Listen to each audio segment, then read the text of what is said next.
Guys, ito ngayon ang sitwasyon sa Kalangitan. Grabe, ilang araw na. Ay, 10 days na. Yan, grabe ang kapal ng ulap. Ayan guys, kaya dito may area dito na umuulan ng yelo.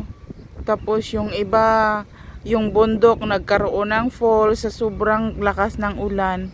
Pero dito sa amin, sa location ko, okay lang, kaso nga lang hirap pag mapunta sa duty. Ang hirap kasi nga hindi makadaan yung mga sasakyan gawa ng yung tubig, tumataas ang tubig. Tingnan mo naman guys, oh, sobrang kapal ng ulap. Ayan. Ayan. Ito malapit sa location ng accommodation namin, oh. Grabe ang kapal ng ulap.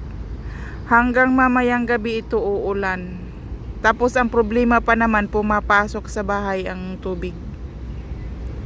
Grabe, pumapasok. Tingnan mo naman guys, so ang langit. Ang hirap kaya pag ganitong ulan.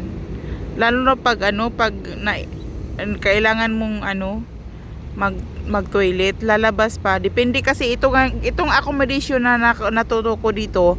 Ito yung dati naming tinitirhan. Kaso nga lang, nilipat kami ng accommodation niya ang hindi maganda.